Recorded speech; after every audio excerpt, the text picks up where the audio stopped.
Ease. Okay, we're recording. Okay, questions. Who's got a question? Raise your hand. Go to Sid, sleep. I saw your hand, but I also want to say I'm sorry to hear about Ward Christensen. Is a loss. I've known him for 43 years. He was a good guy. Now both Randy and Ward are gone. So Yeah, I know. yeah. For those of you that are not aware of Ward Christensen and Randy Seuss, they had the very first CBBS bulletin board system in Chicago. When was that? In the 80s? Mid-80s? 70s. 70s, actually, It was yes. 1978 because my BBS went up in 1979. Okay. And Ward helped me get it when I had questions. Ward, that's how I met Ward. I was setting mine up, and he was the guru. And everything he did was sort of to solve issues. He wrote the first linking assembler because the code base got so big it wouldn't fit in memory in those days. So he had to write a linking assembler to be able to compile it. They cobbled equipment together.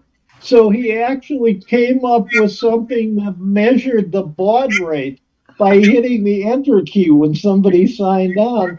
So you could log in at 312 baud and that would work. It could be any number and it would adjust. Well, as long as it was one of the steps, it was changing the UART to try and recognize. So it had to be a divisible number into the UART so it could figure it out. Because I think the top speed was 710, as I recall. I don't know because I was nowhere there. I had an old Hayes micro modem for the Apple II, and I had done the mod that let it run at 300 or 450. And Ward was one of the few places that could do the 450 connect. Yeah, I would do reliably 600 for me and 710, but I was using an old Lawrence Livermore Labs acoustic coupler, 1 to 3 compatible. Yeah. Yeah. So it's interesting, yes. Yeah, he coined the term rampant featureitis, and he was pretty much as guilty of it as anybody. For instance, one day I said, all these people put these stupid dash lines to divide sessions. So overnight he wrote code which looked for duplicated characters and removed them. So with a whole dash line, it would take it down to just 3 dashes. The same with letters or anything else, it would take it down. And he did that overnight. He would do things like that with the code base. He invented X modem because he needed to be able to upload the code, and at the time there was no good way to do it. So he invented X modem as basically a way to upload his code, just like he did the assembler to be able to compile his code. Pretty much everything Ward did was to solve a problem. Yeah. And until the day he died, he still used Emacs macros for everything. Yeah. Well, that's a carryover from Unix. Emacs 8. They used to say it stood for 8 megabytes and continuously swapping. Yes, I have used both Emacs and Tico for those people that have played with PDP-11s and DEC machines. There used to be a joke about it. That's not code. That's a Tico macro. There you go. Or a Mung macro. Yeah. But what people don't realize, Ward had almost no memory. He had ADHD. He could hardly sit still, and he had very limited memory capacity. He had to have timers that went off to tell him when to go to the washing machine to put stuff in and when to take stuff out, or he just wouldn't remember. So he had timers for pretty much everything, or he wouldn't remember that. And I got him to be the vice president of APCU for a year. And it was a tough year because, again, his memory issues. He would say, I'll do something, and then he'd forget to write it down. So you'd have to say, did you do that? And he was I supposed to? I His remember meeting his compatriot, Randy Seuss, who would come to some of the predecessor to CCS, the Northern Illinois IBM PC User Group meetings. And we were meeting at the Sears Business Center on Arlington Heights Road, just north of Gulf. And I remember seeing him come up on his motorcycle.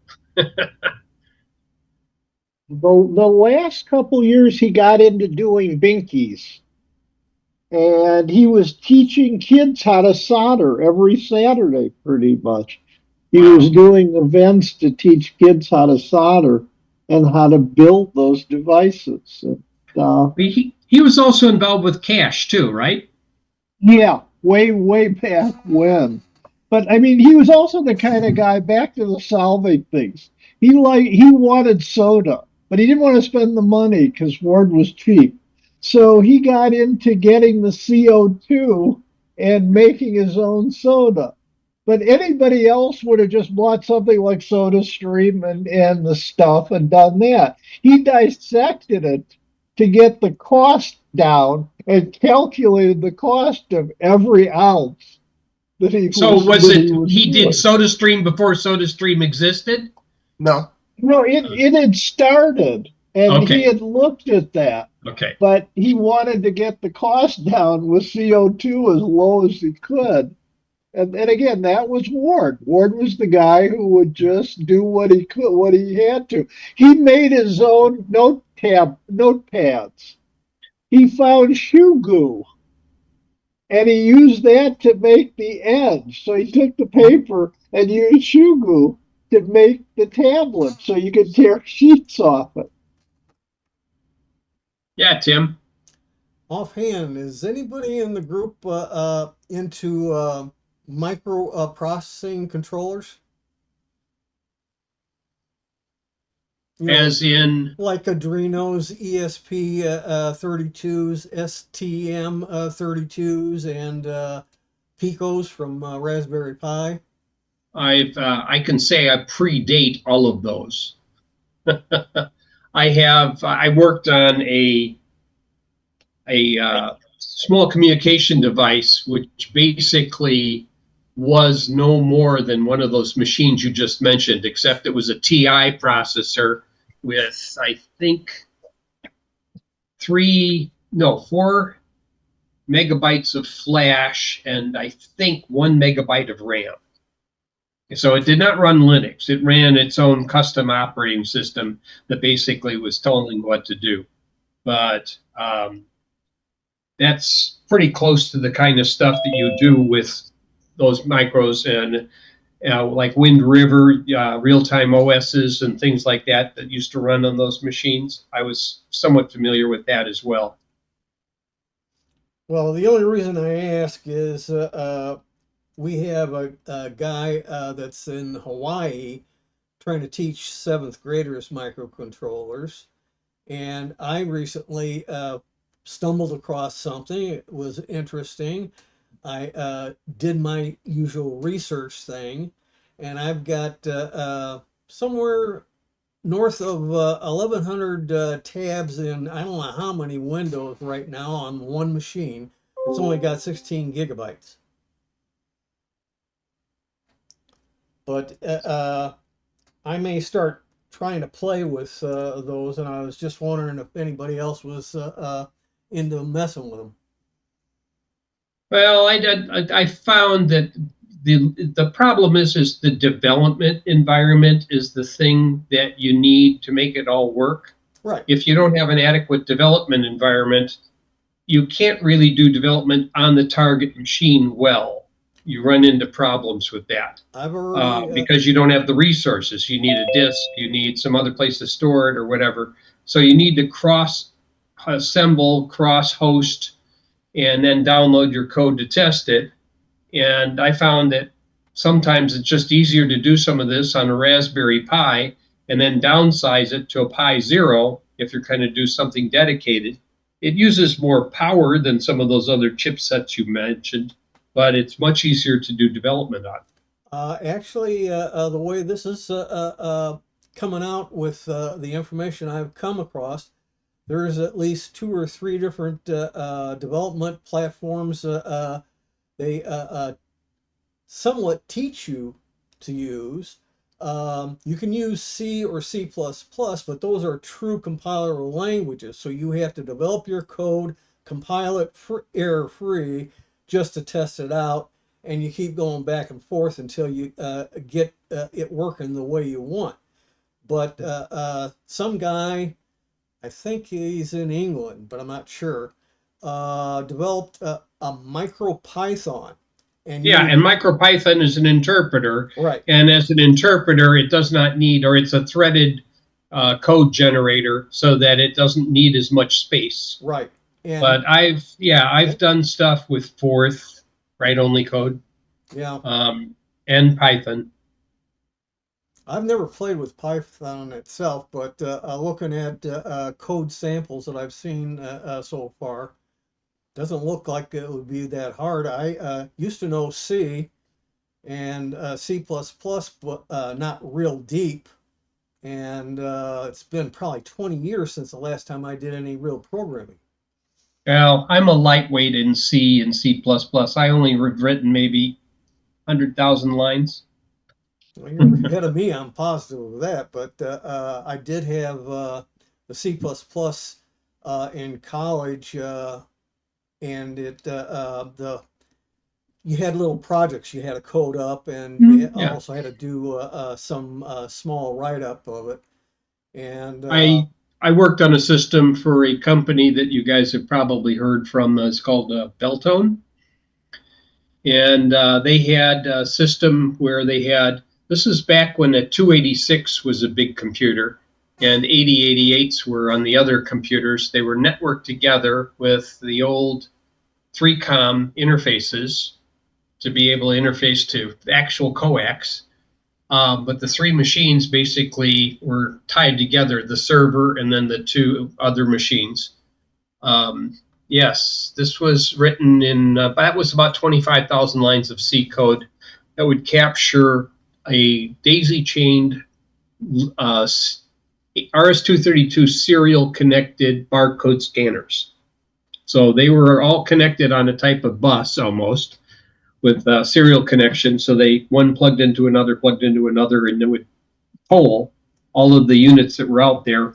First one we hit transmit wins, and then it would handshake with it, do the barcode reading because these were the wands. You would strobe across a barcode. So you strike the barcode you want to do, and then the action. And then the action also had the thing that said, go ahead and process the whole thing. So then it would send that string. And basically, they were tracking the manufacturing of the Beltone appliances through the manufacturing process, each stage where they created the shells, the electronics were added, the final sanding, the assembly, the test.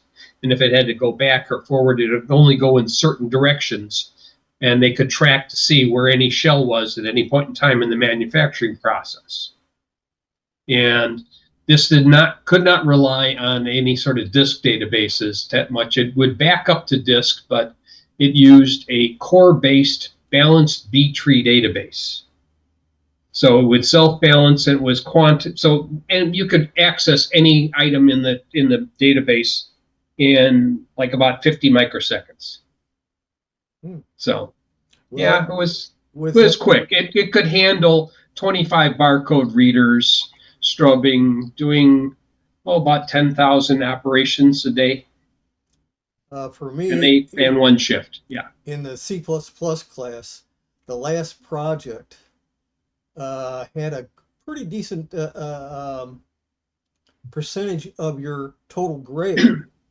I don't remember what it was, but after we came back, after he had graded them, and we also did the final, uh, he came up to me in the classroom and said, what a great job I did, way beyond what the project called for.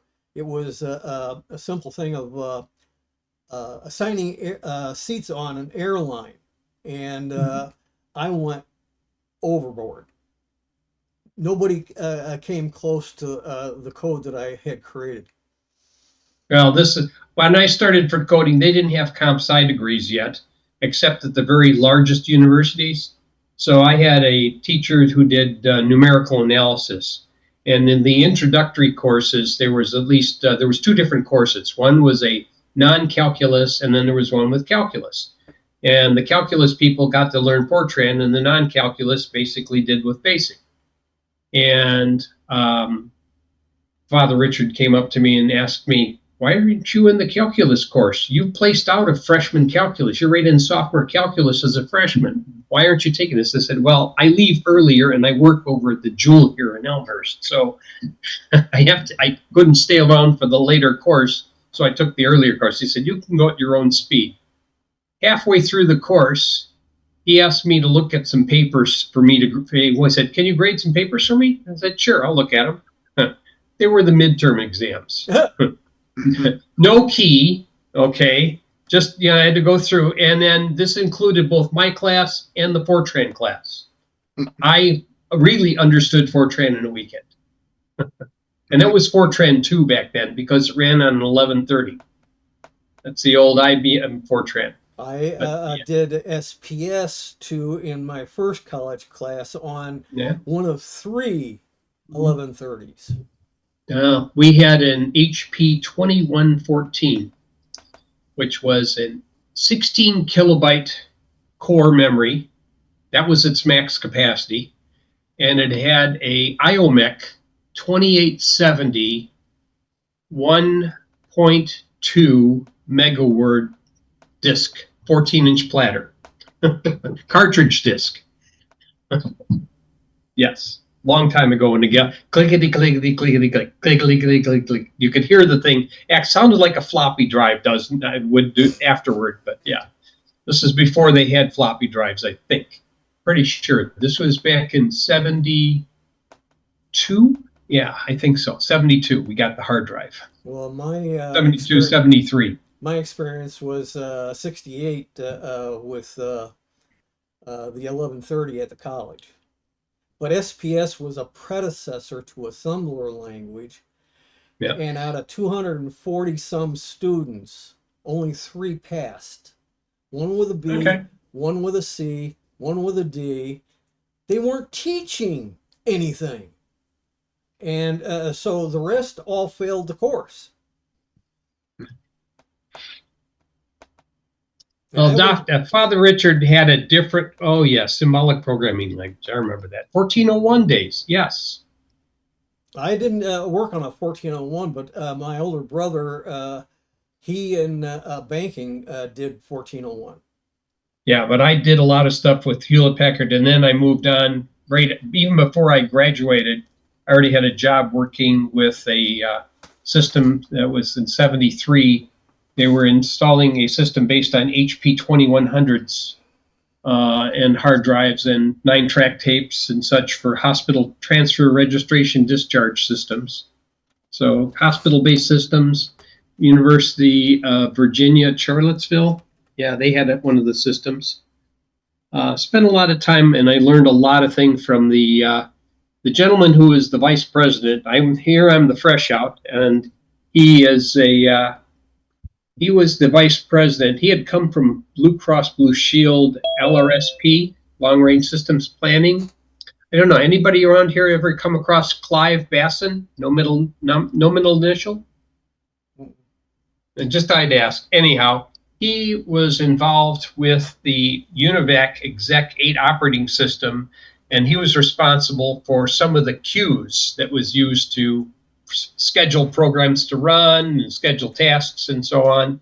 And he showed me how to do everything with FIFO, LIFO queues and buffer allocation, and really quick, fast, easy buffer allocation for fixed and variable length buffers. Did a lot of stuff. But we were using HP DOS 3 operating systems, actually. At that time, we were into DOS 3. And at that time, when that company wound down, I found another company in Lincolnwood and worked for them. And they were still using a lot of DOS machines instead of moving to real-time execs. And HP no longer supported the DOS, moving head DOS. We have the source code for it. They no longer supported, but I had people calling me from HP asking for support on DOS 3 because they knew we had done so much with it. Because we had, they had an intelligent disk controller.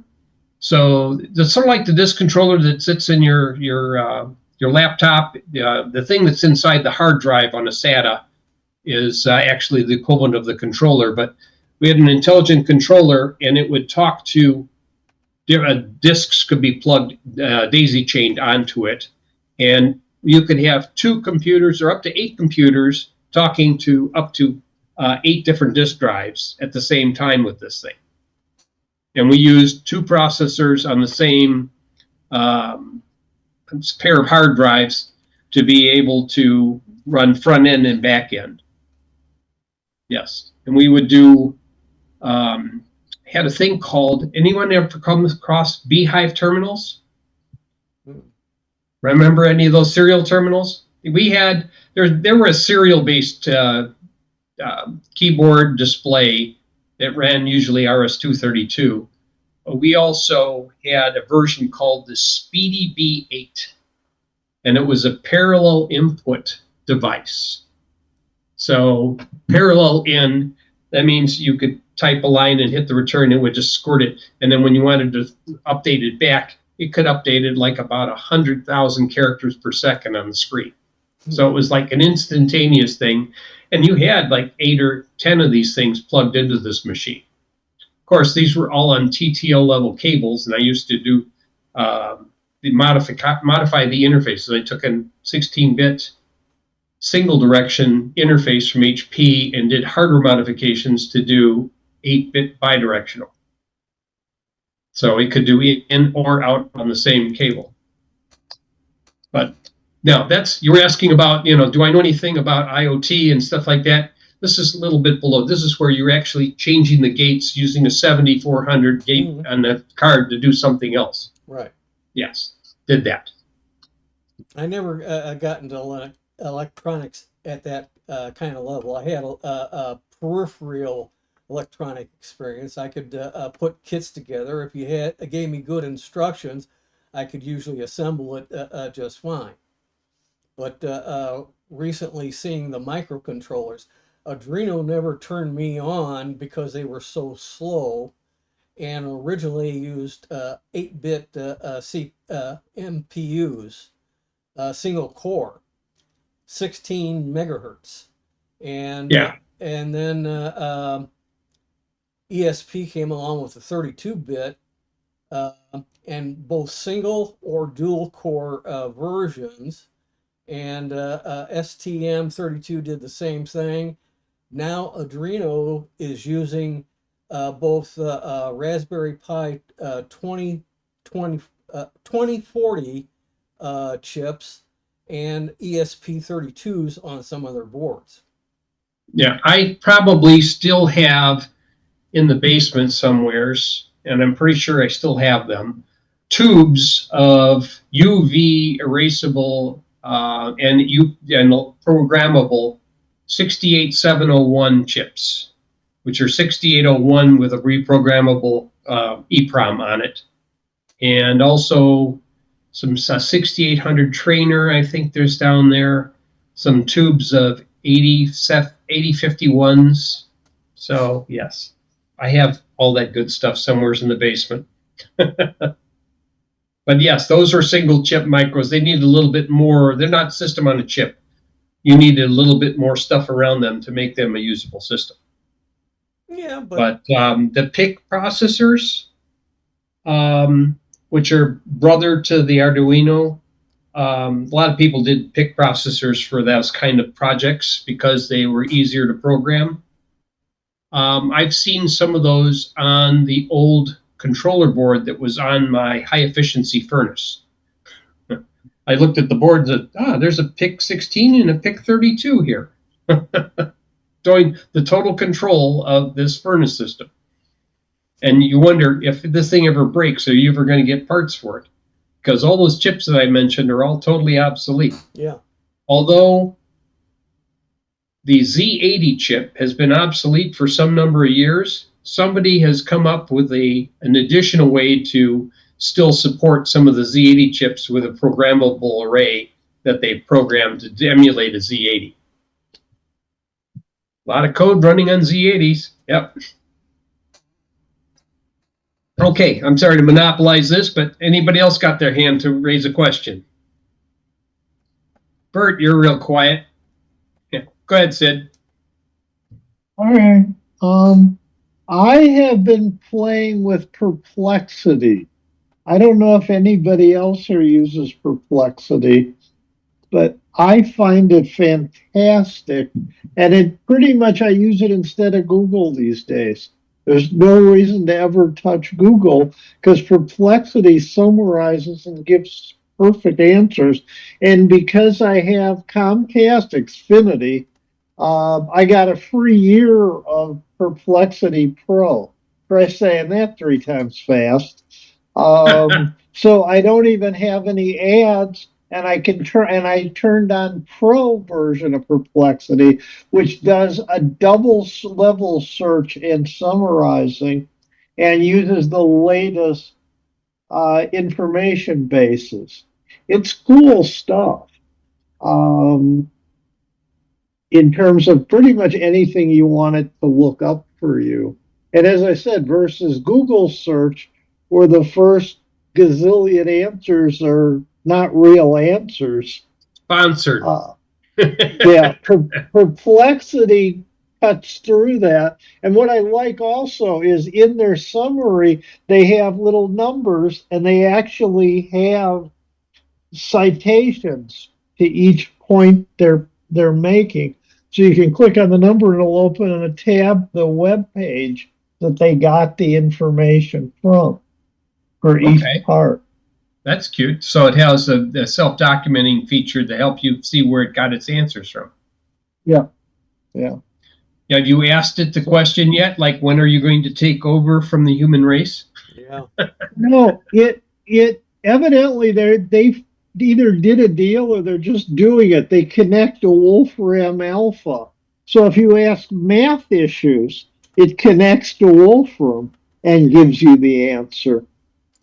I was curious. In Rosemont, they want to build a pedestrian bridge over Balmoral, not over river, over Balmoral on the side. $13 million. And so I wanted to know how much is that per person. So I said, how many people are there in Rosemont? And it gave the numbers over the last 5 years. The population actually dropped a little. 3,700 people is the population of Rosemont. But this pedestrian bridge is going to be used by who? All the people going to the casino? Well, it's supposed to go to the shopping mall thing, that fashion mall thing, over to the theater. And it's a new theater they're building that seats 4,000, I think it is. Okay. But you take the population in that and divide it into that 13 million, which I asked the follow-up question to do that math. It's like $3,800 for every resident of Rosemont to pay for this pedestrian bridge. But that's the difference. See, the people in Rosemont don't have to pay that much because they have enough income that comes from all the businesses that reside there. I won't get into the point that Rosemont has been mob connected forever. The Stevens, the Stevens have been mob connected forever, Uh-huh. which Yeah. is why they ultimately weren't allowed to put the casino there, because Yeah. being mob connected is a little bit of a problem for having Just a a bit, just a casino. bit. That's why it's in Des Plaines instead. Yeah. But that's like, Yeah. well, we get all the benefit without having to own the casino. Not only that, the entire population of Rosemont lives in gated communities. I didn't know that. Yeah, I mean, so it is the wackiest place. They're taking in mucho bucks from all Yeah. these big hotels, all these big office centers, and most of it is funneling to the Stevens and to the mob. They have the second largest police force in the state of Illinois. Think about that, a 3,700 population, and they have the second largest police force in the state of Illinois. That is interesting. It's really wild. Anyway, Perplexity was really able to quickly give that information and tell you what it was. But it'll do all kinds of things. It'll connect to weather stuff. It'll connect to political stuff.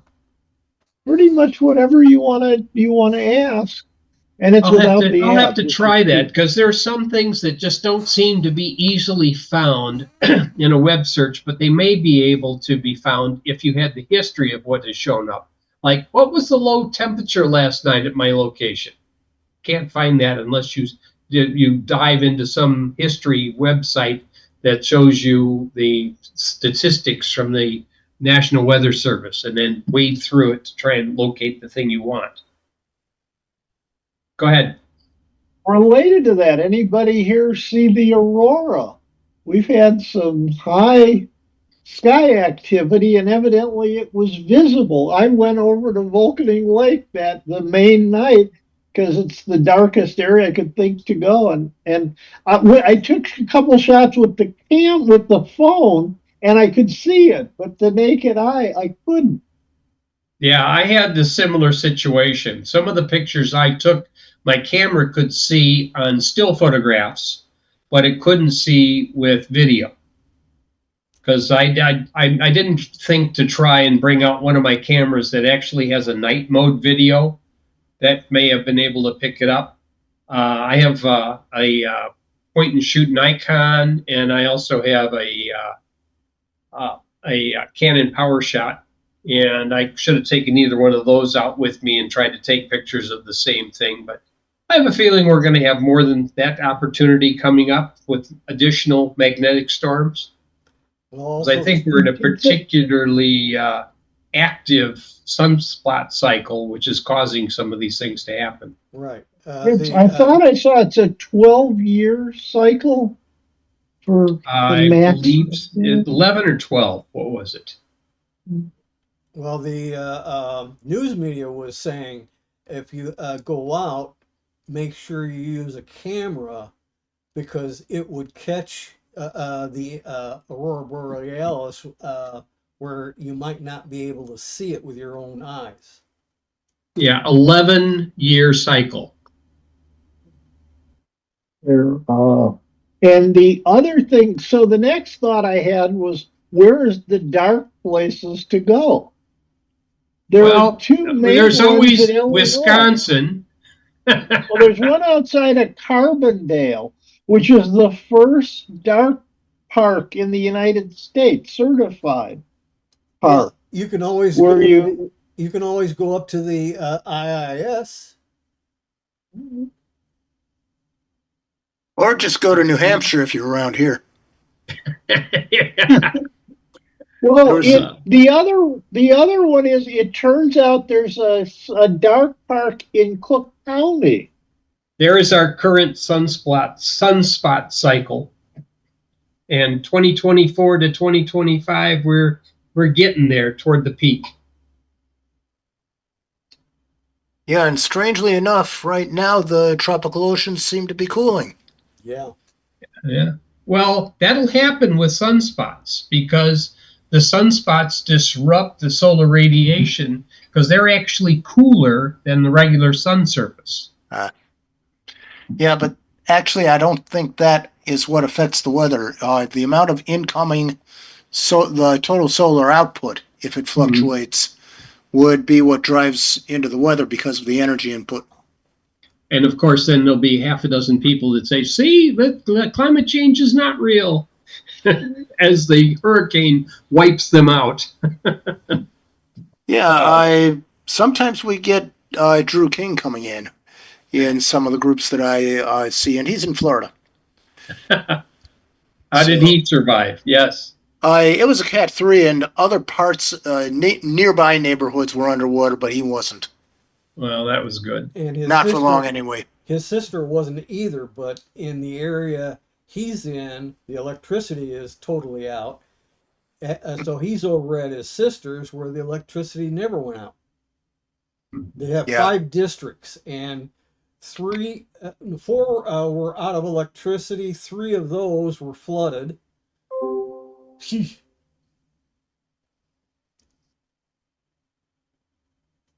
Still there? Okay. Yeah. Just saw somebody drop off and I wasn't sure. Did we lose something? Am I losing the internet here? No, not quite. I've seen, some of those places had a pretty healthy storm surge. I think one of the places I recall many years ago catching a seagull on St. Pete Beach, and that had a 13-foot storm surge. The hurricanes also can bring birds that are normally tropical as far north as Minnesota. I've heard of that one too. Yeah. Boston, the Boston area sometimes gets some of these. Yeah, the one you saw drop out with Joe Nowak. Yeah, I noticed. All right. Yeah, he seems to have poked his nose in and then decided it wasn't for him. Okay. Or he's waiting for the presentation and it's not there yet. I don't know if he came for the presentation. I don't know. Okay. Any other questions? We can ask questions here. Go ahead, Sid. There is a Facebook group called Illinois Storm Chasers. I just throw that out because one of the things they've been doing is posting the latest aurora information. Oh, okay. They also do moon data. They do solar wind data. All right. I've written that down. I know we are in the midst of a supermoon today. Yeah. Big one. Yes. Last supermoon of 2024, so they say. Where it is Illinois the Storm closest. Chasers is calling it the Hunter's Moon. That's the other name for the supermoon. Yes. Actually, the Hunter's Moon comes every year about this time, but this one's a supermoon because of how close it is to the Earth. Yeah. And we also have an extra companion, a small an asteroid. Yeah. Have you been watching or reading Brewster Rocket? We're supposed to be the comic strip. they're supposed to be losing that small asteroid that was captured in orbit in November, they said. But I don't understand. Nope, January. January now? Yeah. January, it always was. Yep. At least the one I'm talking about. The one that's the size of a small stadium. Yes. OB3 or whatever it was. Something like that. Yeah. Yeah. It's not in a stable orbit, but it got captured for a while. Yes. And no, it's not coming anywhere near us. Its closest approach is something like 4 times as far as the moon, or twice as far. Yeah. So unless it gets captured into another orbit that they haven't calculated yet, we'll see what happens. It'll probably just go off and leave and then come back and get captured again sometime in the far future. Because it's still in the same general radius around the sun that the Earth is. So it's not going anywhere as far.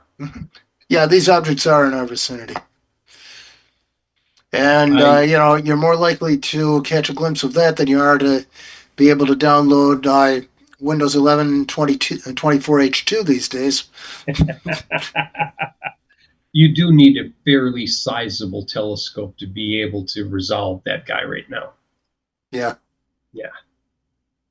Sanford is arriving. Huh. Then we can talk a little bit about the things that have gone wrong with 24H2. I know Tim was mentioning a little bit about that earlier. And it sounds like either you got a good 24H2 or you got a really bad one. There's also the problem which any of them can run into depending on your SSD and its controller. Right. I heard that there was a problem with some of the Western Digital M.2 SSDs. Western Digital M2. I have one. Fortunately, I forgot. you have one? Oh, You I also have one of those in my other PC, the NUC, but I'm not taking 24H2. I'm going to wait for the .1. I almost forgot. Besides the few Western Digital M.2 NVMe's, also RAID was a problem. Anything with RAID. Anything And with RAID. people in homes don't need RAID. They think RAID is a backup for them. It's not. You have to back up RAID drives the same as non-RAIDed drives. Otherwise, well, you're it depends on where the RAID is. If you have a RAID on a computer that you can yank the power out of, that's not always the best thing. Okay, if your RAID is out on a server somewheres and it's running off of a UPS and you have it, relatively stable, that's a good place for a RAID drive. Well, yeah, but you're developing there more like a business or a server if you can get it out on the internet. But the thing is, RAID was really designed for uh, a need for 24/7 uptime on online systems. And if you were to go down, you could lose business, which includes revenue, etc. You had things like that, especially like a bank. And Well, see that there's the difference is that the way they used to do some of these things was to use high-end controllers, high-end disk drives, and have the redundancy on fault-tolerant hardware like Tandem, Guardian machines, and Integrity machines. I've used both. Okay, so I mean I am very familiar with those. The thing with RAID was, if you go back to the original acronym, it stands for Redundant Array of Inexpensive Disks. right. So it was never really meant to be a 24/7 replacement for a professional thing. It was a way of getting a more reliable, recoverable situation in the event that something should fail. Right. But I The had problem you run into on many of those different kinds of raids is how do you handle the replacement of a failed raid drive in the middle of operations without shutting down? well, the other thing was I had a cousin's husband who had a small business in another state, and I was visiting one time, and somebody local set up their computers, and particularly the one in the main office, and had a RAID 1 on it with a UPS. Yeah, And he asked me to look at it because of the problems they were having. I found one of the RAID drives was absolutely dead, yeah. nothing to it.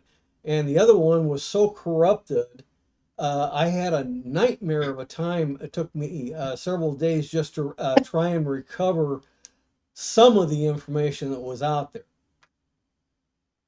Well, one of my younger brothers, youngest brothers, second from the end, used to write RAID software for IBM and authored some of the fastest RAID 5 software on the planet at the time.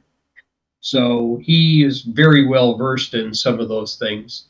I had myself. I have a RAID right now.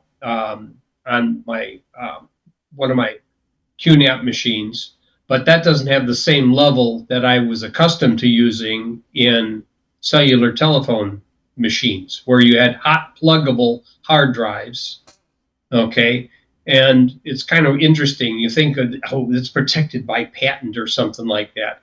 With the big tandem nonstop machines where they could have like a dozen different hard drives, the patent that they used on the plug-in disk drive and the power supply that plugged into the 48 volt, the patent covered only the locking pin at the back that helped it make the connector match up. That's what the patent was. God. Had nothing to do with the fact that it was a connector that could be connected and then powered up, and you always had the ground connection connect before the power connection so you didn't zap the interface, those kinds of things. I mean, I had a hot pluggable VME chassis here for years, but that was running an old 68030 drive. So probably, I think I have some boards in the basement that are VME boards, 68040 based, long time ago in a galaxy far, far away. But those were, like I said, those were designed for, some of those were hot pluggable. The VME itself isn't hot pluggable, but the other things that were plugged into it were hot pluggable. And then there was always the, how do you handle the redundancy aspect, or even a database that is scattered across multiple nodes, doing n-way redundancy, where not just n plus one. N-way basically says each disk is also got a piece on every other disk for backup in case that disk fails. So you can handle any single point of failure. 2 points of failure, you're out of luck. Single point of failure, you can handle. Because we were shooting for 5 nines availability. And in layman's terms, you have 5 minutes per year of outage. Yes. But that was what I did for a living. So, yes, Sid. My lightning round, a few things fast. The first link I put in chat is timeanddate.com. They have a weather historic page you can look up, and it will give you the past weather for a location. Thank you. That was for you. The second one, Microsoft has released Office 2024. That's the perpetual, not the 365. And I put a link to Microsoft support where they talk about what's new in the 2024 version. So that was just released. I know there was coming out because 2021 is still there, but they didn't say anything about the current cost for those, did they? The cost is in this article. It's Okay. $149 retail for the home version, and I think it's $249 for the full version. I think I'm trying to remember what TechSoup was going to have that for. I thought it was like 120, but I could be wrong. On the other hand, a couple of tech sites are doing the 2021 version for $18 right now. Well, they're just selling you. Yeah, they're just sending you the key to use it, assuming you have a download for it. Yeah, that's what pretty much these days. You're not going to get a CD from Microsoft either. So no, not a CD, but they could block the downloads of the images if they wanted to. Yeah, except the code on the site, and I bought one.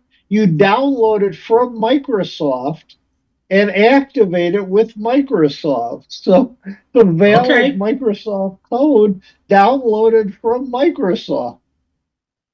Let's see, did they have anything on here? I don't think they have it on here yet. Let's look at the product catalog.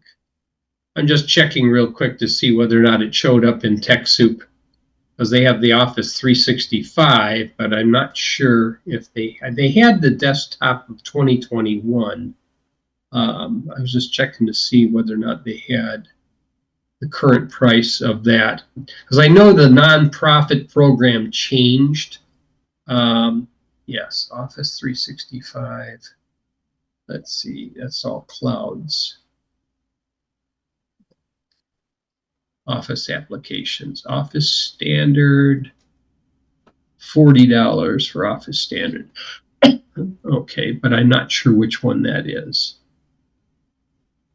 There's no Office Pro, unfortunately. Let's see what the Office Standard price is.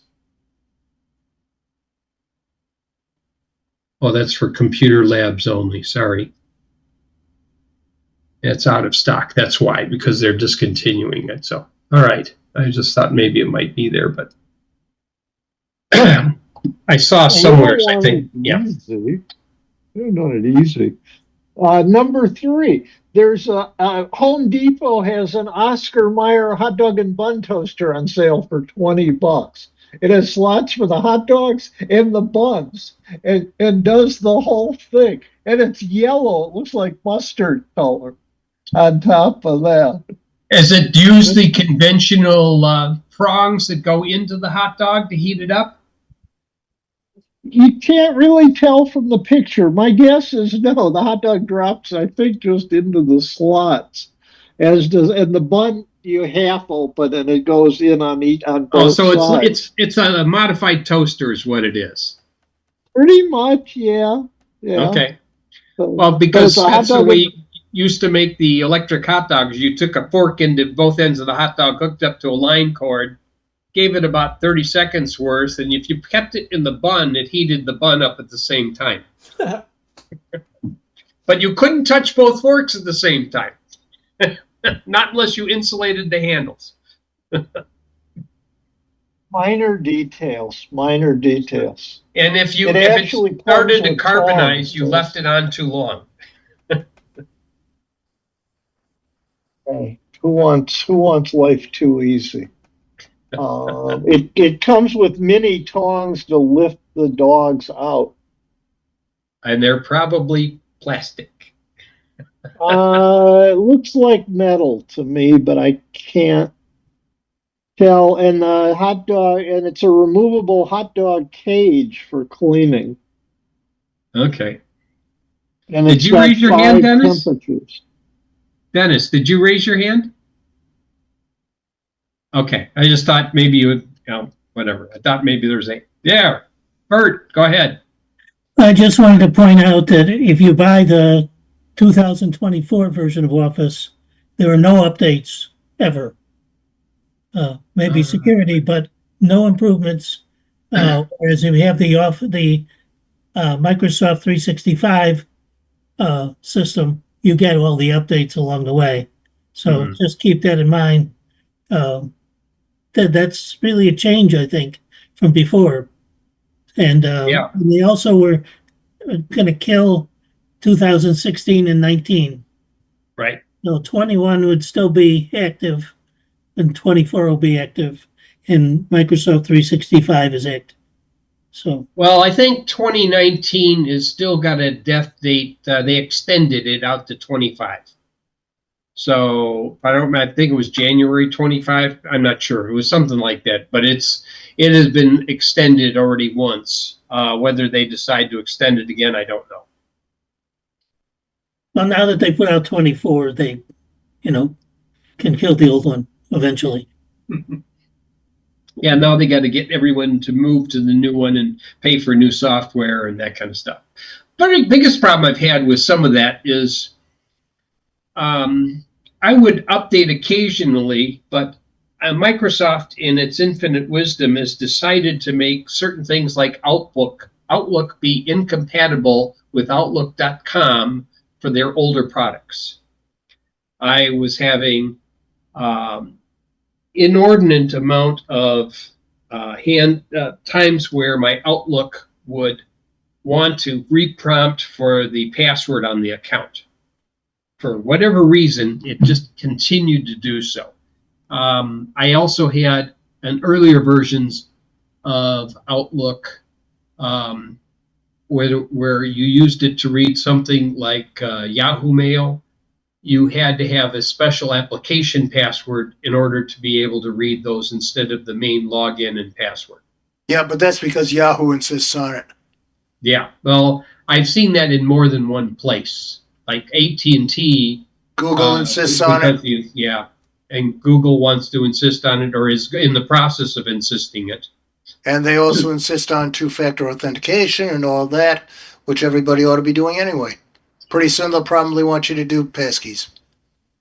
I better be careful how I use the G word. My phone was responding. That means that G people are listening. Well, you shouldn't have Hey Google on.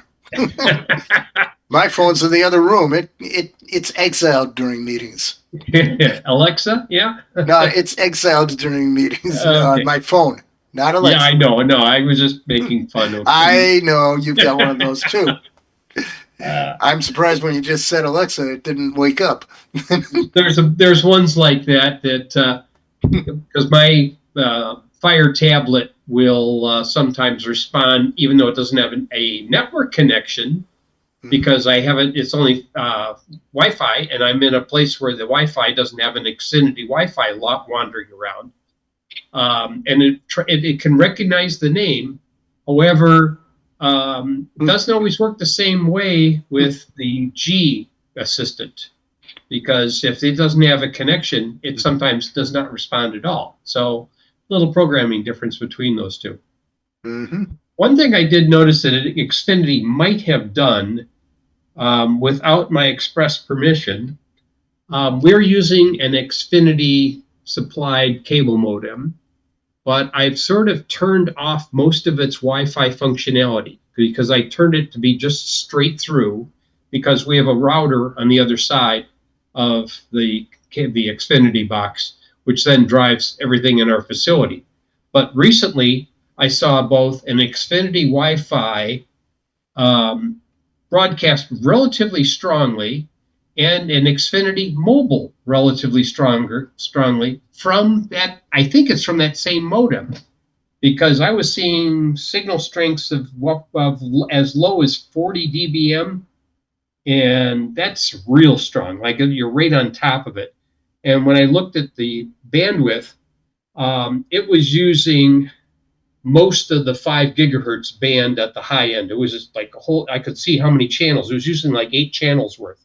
And I said, that sounds like an unconfigured Xfinity Wi-Fi setup that's being broadcast on this phone, on this unit to try and make the Xfinity mobile work near our facility.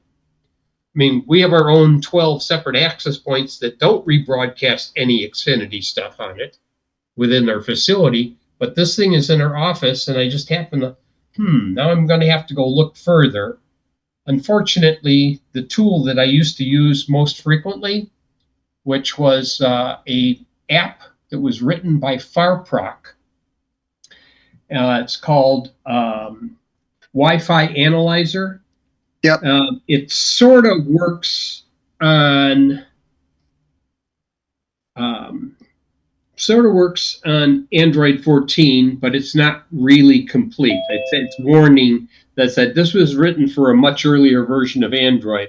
So sometimes it doesn't quite update or play nicely. Like it is not doing real-time signal strength updates. Like it'll capture it, and I said I got to change something to have it rescan it again. So it's not perfect. I may have to look for an alternative in the future. Yes, Sid. That's a toss out. I put the hot dog cooker in chat.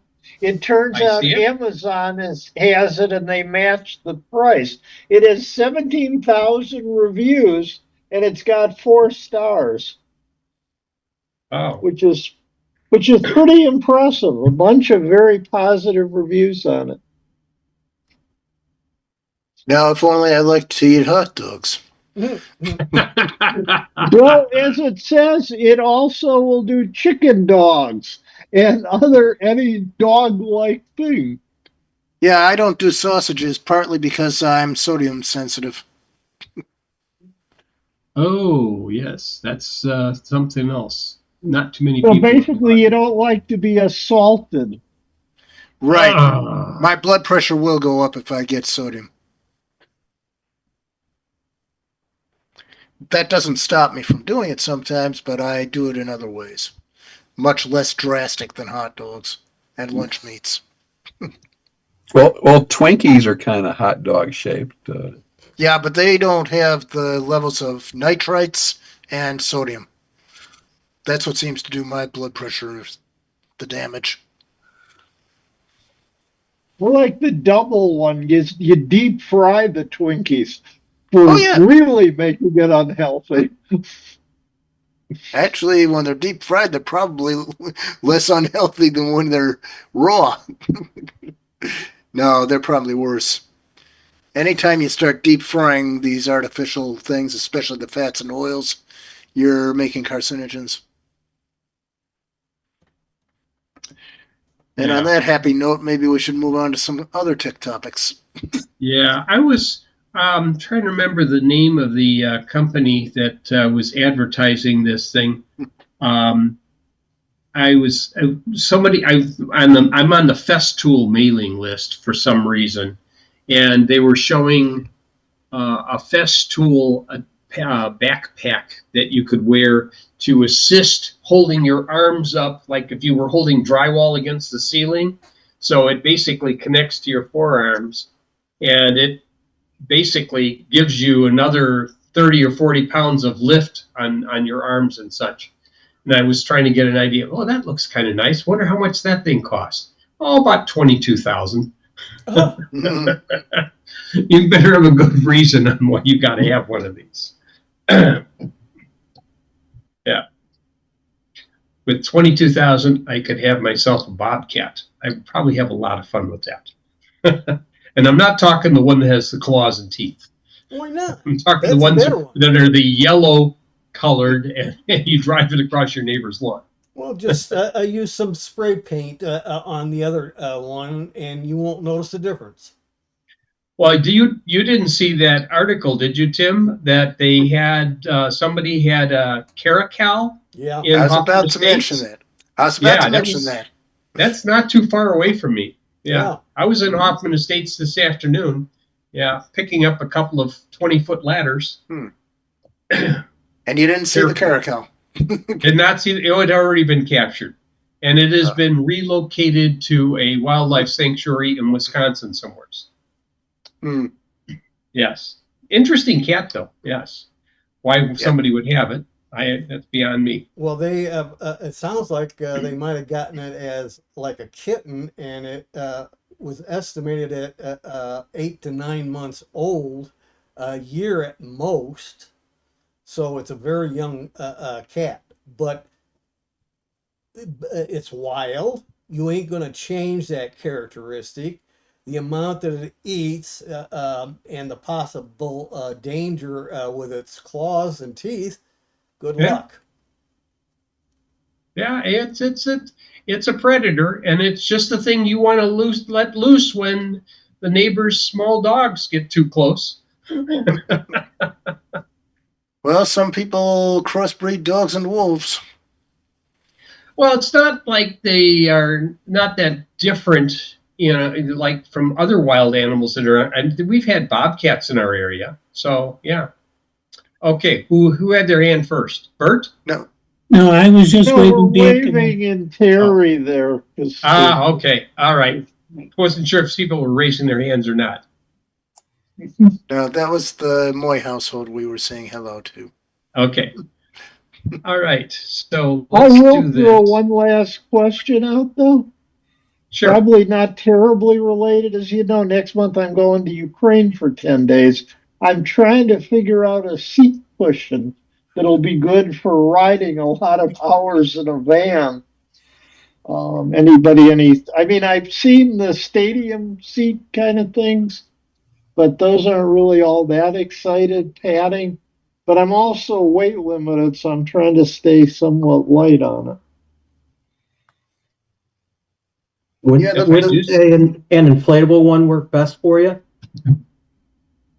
I haven't seen inflatable ones. I've got a neck pillow that's inflatable, but I haven't Yeah. seen inflatable the gel cushion ones, stuff. the gel ones you get from drugstores do the most good for my back and my butt and everything. And they also have lumbar support, which is a separate kind of pillow. I concur with that. The gel seat is the best, and I like the one I get from Costco. Works very well. But you threw a caveat out there about weight limit. So that's up to you. You know, it's going to weigh maybe 2 pounds or something like that, or 3. I don't know. You'll have to look and see how much they weigh. They're not that heavy, but they do have a weight. Is that something you have to put in your checked baggage? No, Well, it's it is a not. gel. Then you could sit on it on the Yeah, airplane. yeah, no, I've used that on regular flights, something like that. But for the Okay. neck one, I have a gel neck one that I found that's fairly comfy. But that's reasonably heavy just for that thing. So again, I've got weight issues on trying to keep the stuff down. And was looking for ideas. I'll look at the Costco one. I'll look at the weight stuff on that. And see where I'm at. I've been known to get on a plane with the noise cancel headphones around my neck, the neck pillow around my neck, the winter coat on, the sweater under that. The, Sounds like you were loaded for bear. Mhm. I think the bear got well, him. stuff on your body doesn't get weighed, so All right. Yeah, I'm going to start with this thing. Still have some left here. Good. Okay. All right. So I came across some of this in my searching to figure out what the best option was for some of the things that I had to do to update Microsoft Office products on some of our machines for our church. But generically, I thought, well, I can expand it a little bit and show some of the other options that are available. And the question might be, why Microsoft Office? Why aren't you just looking at something else? Well, there are a number of items out there. Let's go back to where I wanted. There are a number of items that are out there. However, in terms of compatibility, I've always had some issues along if I have somebody else's document that was created in an alternate suite, or if I created something in Office and gave it to somebody else that modified it in one of those alternate suites and I tried to bring it back, it was never quite the same. Either the formatting was not right or the content was distorted to the point where it no longer recognized the original source. When you have to pick up somebody else's work and modify it, or if it's an older document and you still want to be able to pick it up and use it, I've had some issues with Office trying to load some older documents that had macros in them where it's complained about those. But there were ways I could actually import the information out of it, transfer it, and it did convert fine. Some of these things were documents that were 20 some odd years old. There are versions of OpenOffice and LibreOffice which are close, and if that's what your processor supports, then you end up using them. However, if you want to stay with Office, there are some options that you can use, and you don't have to be on the upgrade path to hell all the time. So there is a reasonable web page on the Wikipedia. It says it's got problems with the article, but it pretty much has almost every version of Office laid into this document. The current ones, 2019, is still there, and it's supposed to be retired next year. So I did make some mention to it. 2021, that'll go away in 2026. And give you an example of some of the versions that are out there. There's about at least 4 versions out there. The Home and Student comes with what they call the core, and the core of Microsoft Office has changed over the years. Used to include Publisher, now it doesn't include Publisher. Used to include other things, now it doesn't. Used to have Visio, and it doesn't have that anymore. But the current core is Word, Excel, PowerPoint, and OneNote. The Office 2021 Home and Business throws in Outlook. Thank you very much. 2021 Pro adds Publisher and Access. Some of those things I already had in the older version of Microsoft Office that I had installed. Office 2021 Pro Plus adds Teams, but that's pretty much for somebody who's working in a group environment and you need the capability of Teams to communicate with each other. And the most current version of the desktop version is 2024. So I anticipated them releasing it, Sid. So yes. So the online version of Office 365 has been officially relabeled as Microsoft 365. And it's basically a marketing term more than that. There are online apps with the option to have some local resident versions which operate much like the previous desktop. I mean, the operation between a local resident version and a desktop version is probably so close, and the only difference you may see is the default location where it wants to save your file. If you're doing a save for the first time, it wants to try and choose your OneDrive folder instead of something on your hard drive. And Microsoft has been steadily removing some of the quote free versions from their OS. WordPad was a type of Microsoft Word which had been supplied all the way back to Win95 through Win7. Some versions of Win10 had WordPad, but it has been officially deprecated. I happen to have it on, I think, both of my Win10 machines because they had upgraded from an earlier version of Win10. So that may still be there. But WordPad was like a poor man's Microsoft Word. Could not do a lot beyond the basic functions of entering data and doing some minor spell checks. So, should you even think about an online version? Well, there's one advantage to doing it. If you sign up and create a Microsoft account, you can still get a free, somewhat limited version of Word, Excel, and PowerPoint web-based apps. What does that mean? Since if you don't have a web connection, you can't use them. There's no offline capability. The storage that you're given with the free account is 5 gigabytes, which can be used up rather quickly. You can't download the apps for use offline.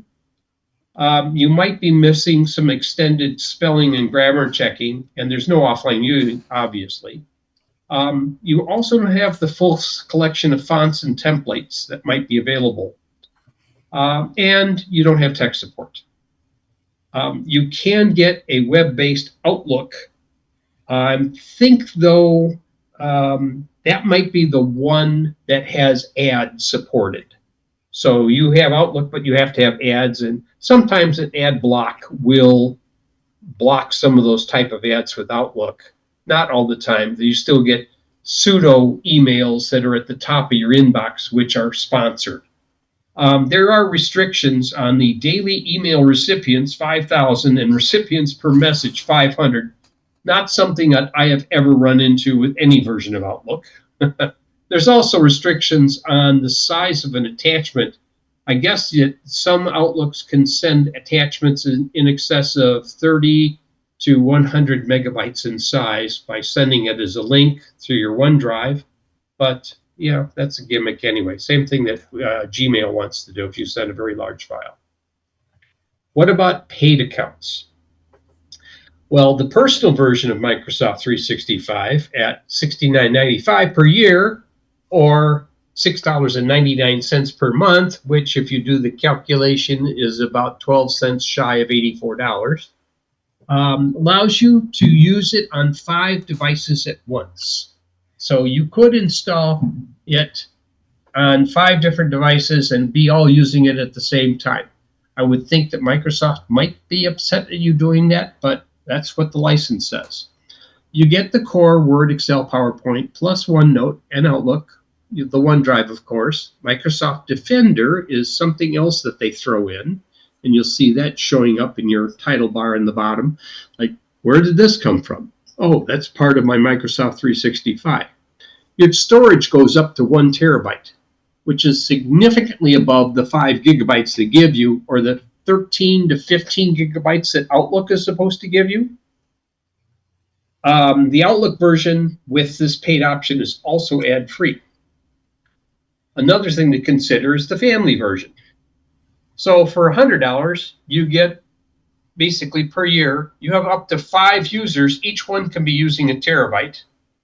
And you still get all those same apps. And I think you can install it. Each of those 5 users can install that on 5 different devices as well. The other advantage you can get is both versions can run on Windows, Android, Macs, and tablets, including Amazon Fire tablets. Not everything runs on an Amazon Fire tablet. Business plans. This is usually where businesses get nailed on some of these things. For $6 a month, you can get your business email where they can host a yourbusiness.com and have an address, have both web and mobile versions, Word, Excel, PowerPoint, Outlook, Teams, terabyte per employee. They have other things like Planner, Forms, and some others, SharePoint, Teams, Exchange. Most of these things are applicable to business, group work, where you need to coordinate it, and they want you to use Teams instead of Zoom, of course. And you've got Copilot as an option if you want to be artificially intelligent and let the computer do the work for you.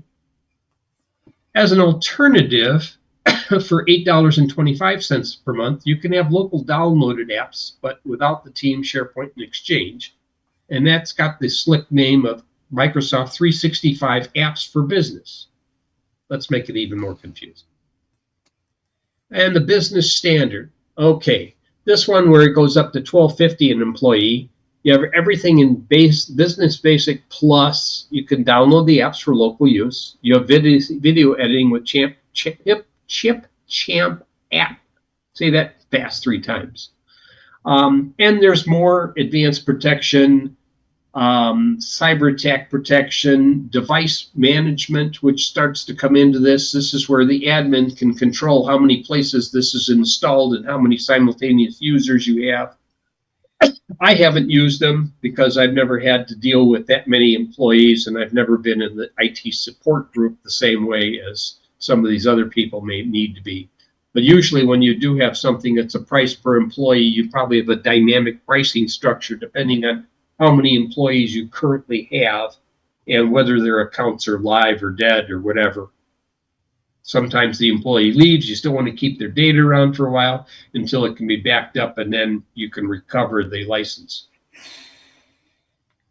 Okay, so it is a little pricey for businesses, but for those nonprofit and educational institutions, sometimes you might want to look into Discounted Business Basic is $3 per month, or the Business Standard is $6 per month, per employee, of course, both of them.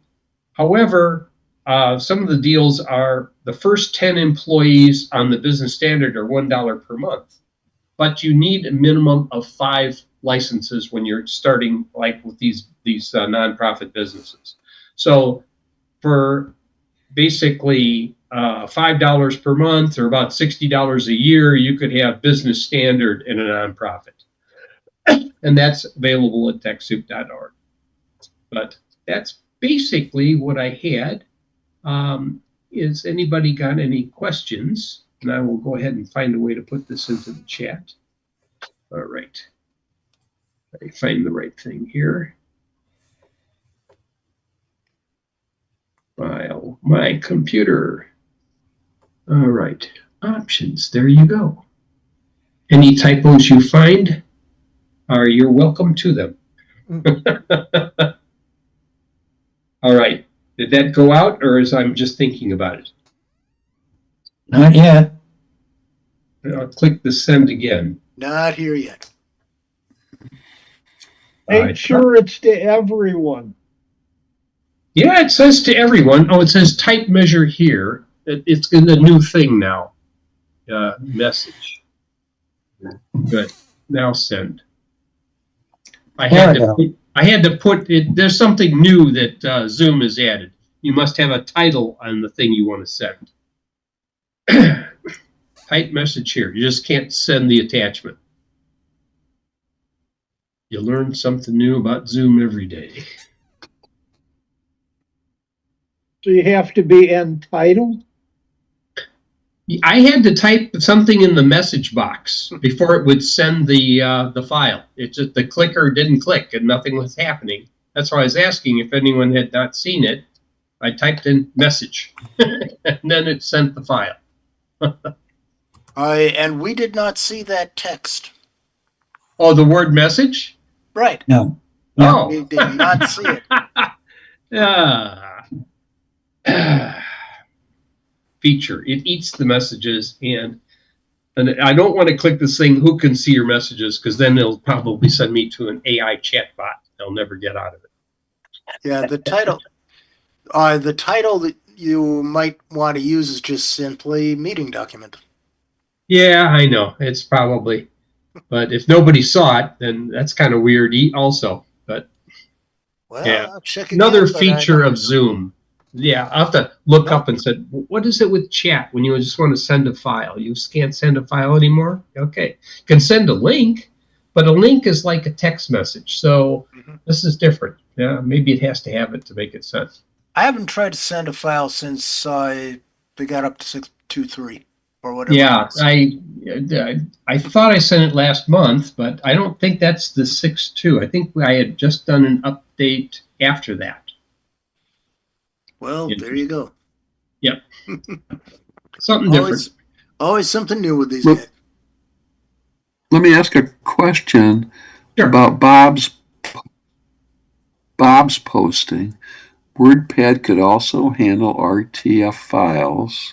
I thought RTF was the extension on WordPad. No, No. Files it's or either no? text or What RTF, was it which is on rich WordPad? text format. And Text. What- It does plain text. It does Not RTF. and I- WordPad is still in 11 Yeah. because I use it. Yeah, it's still there, but I'm weaning myself off of it because I know it's going to go away pretty soon. Yeah, but I've got, I think, two substitutes that I probably will start using more and more when that Yeah. goes away. So far, I've got Notepad++ on one of my machines, and I've got something else on the other. Oh, I just simply broke out LibreOffice Writer on the other one. For most of the text things, yes, the Notepad is pretty much useless. Notepad++ is what I usually install on all of my machines. So I have that as an option, and especially with the hex editor. Got to have the hex editor too. I usually just do plain text so I can use Notepad. Right, but 11's Notepad has dramatically changed too. It now has tabs that 10 still does not have, and it does auto saving for you so that if you didn't do a save, it's still there the next time you open it up. I think Notepad++ had that first. That may be true, but you have some certain needs that the plus needs that most of the other people have no need for. Well, it's just that it is so easy to use, and because how many editors you have right now that can compare two documents? If you didn't have Word and you needed to compare the differences between two documents, how would you do it? Other than I can have two instances of Notepad or WordPad. Yeah, but does it do a compare for you and show you the changes? No. Yes. Notepad++ has that built in. Really nice. When you're trying to look for the code that changed in two different configuration files that get loaded into an access point, you need it. Yes, go ahead, Bert. Office can also be on your phone. Yes. So I have it on my iPhone. If I could share, I could show you. I use a program called Droidcast. It costs about $30 a year, and it puts the iPhone screen on my PC. You can try and share. I don't think I have any restrictions on share, or do I have? No, CCS doesn't have a restriction on share. You can do a share if you want. Okay, let's try this.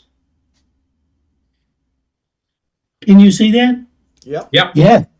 Okay, so here's Word, Excel, PowerPoint, as well as many other apps So here's an example of Excel. Oh, I got to do it. The trick is you can see it on the screen, but you got to do it on the phone.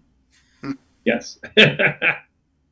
So here's Excel, and it's got lots of features to it. Um, and if I type something in, you can see you get all kinds of ways to deal with things. If I turn the phone sideways, I get a bigger screen. And if I type something in the the box, and I get more choices of what I can do. There's all kinds of menus here, but they're different from what you see in the desktop version. So it takes some getting used to figure out what you can do or can't do. So, but that's just an example of, Office can be many places. Oh, And yeah. so, I PowerPoint. Yeah, those of us who deal in Linux can even do some versions of Office. I have both the Word, Outlook, and Excel on my phone. I don't think I chose to put PowerPoint on there because I have limited capability trying to display a 30 megabyte PowerPoint. Well, anyway, so basically, you may need to open a document, at the beginning, to be able to, I guess you'd say, start a new document. Sometimes it's better to have a document that's already started Yeah. and then pull it up on the phone. I've had some issues though with the Outlook on the phone.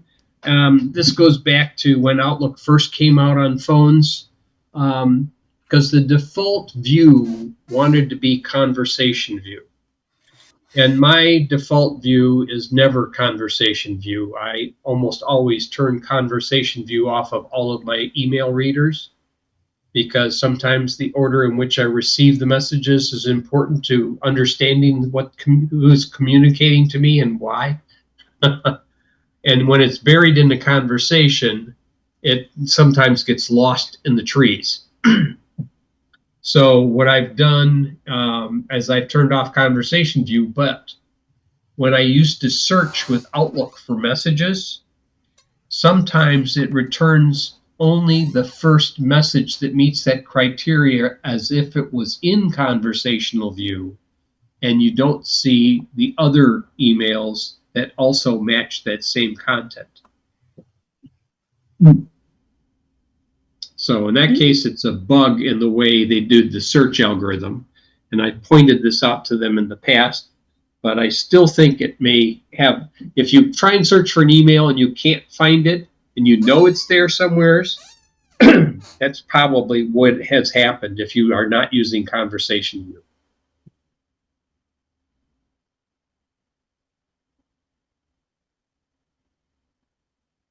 Interesting. I'm not sure what screen if you could see anything. I'm looking at your iPhone right now and I'm breaking into it. No, I'm just kidding. We just saw your passcode. We uploaded some stuff for you. Yes, you'll find it later in the middle of the night. It'll wake you up. We left you a little present. Yes. And I always love it, when I get these spam emails telling me my iDrive is compromised or something like that. Well, good luck on that. It was compromised a long time ago because I've never had one. But they still try and send me emails to that extent anyway, to try and let me know, oh, there's something here that's not working. Well, I've always got a Netflix account which has been suspended. And you must put in new credit card information quickly. Yes. Yeah. But then they do sometimes actually target saying your Yahoo account. because it's Yeah, in the but then I Yahoo usually mail. check. The one nice thing about the Outlook on the phone versus the Outlook on desktops Mhm. is when I open up the junk folder, it shows you the complete sender's domain and information as well. So you can quickly go through the emails you've gotten, because I just don't delete my spam folder. There's a good chance that something went into the spam folder erroneously, and I need to address it, especially if it was from a forwarded account and get onto my inbox and like, oh, that's why it's in the spam folder, because it thought it was spam. So I quickly go through before I delete the 40 plus spam messages and said, you are not spam. You are not spam. But go back. Yeah, Some they're getting to be more and more things that land in spam, especially from mail lists, because they aren't handling the new protocols properly. Yes. Well, even if they had the correct protocol, it just the intelligence behind deciding whether it's spam or not. I will guarantee you, if you just put the text over 18 anywheres in an email, it will go right into somebody's spam folder. Yeah, and then there's the whole problem with DMARC. Yes. Yeah. I mean, that could be a subject right there. How do I defeat the spam folder? Spam a lot. Spam a lot. Actually, you need to add to that topic how to create filters so that you can create separate folders to move your inbox stuff to automatically. That's not always the wisest thing unless you're reading all of your folders all the time. Or do you keep track of your unread across all folders? I keep track of my unread on all folders. Okay. Well, then you somewhat defeated the fact you put them into folders, because you should be either focusing on the ones that came into your primary folder, or if it doesn't match the filter, make sure it's left in the to be viewed, examined, in case it's something that says your credit card information has expired. We are canceling your subscription to all Microsoft products. Good. I mean, I've had some that came through that were a little bit different in terms of spam messages. But just to give an idea for those that have not subscribed, let me do this. Let's do this.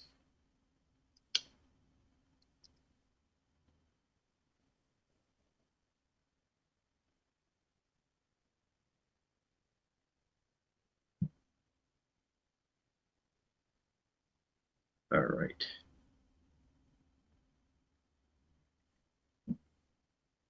Let me finish doing this so I can authenticate myself. You're not real. You're I'm AI. not real, is correct. You're AI generated. Yep, absolutely.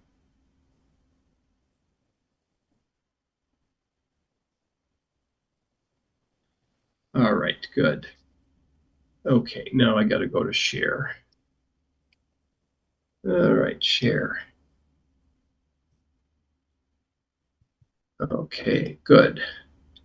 Okay, so Microsoft 365 basically is, this is just the office.com launch, but you can, this is the stuff you get with the family subscription.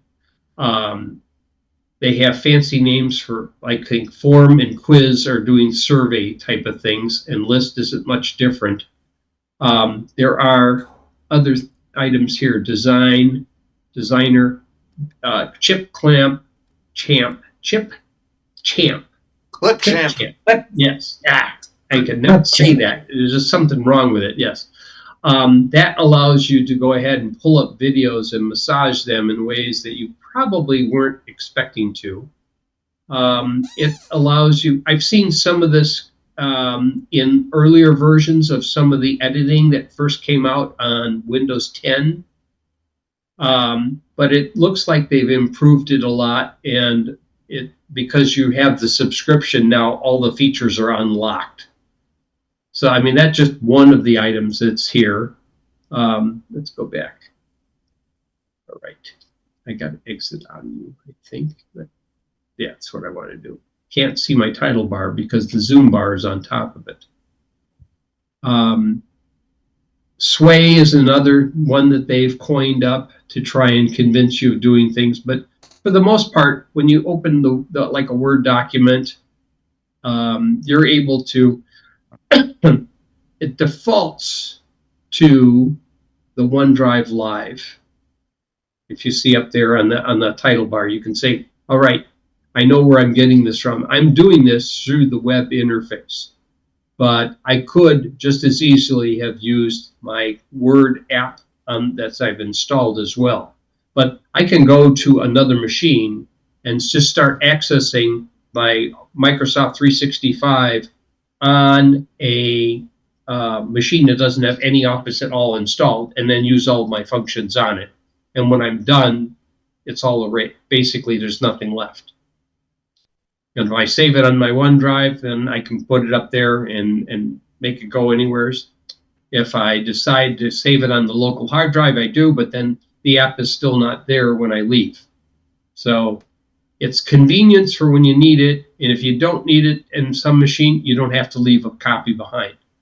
I know there are some people that said, well, how do I get a copy of Office with my new computer? Well, you can go out and tell them where to buy a new one, or you can say, here's your online version. You can use this for free if you are of the stingy capability. And then beyond that, if you want to do more, you have the full options.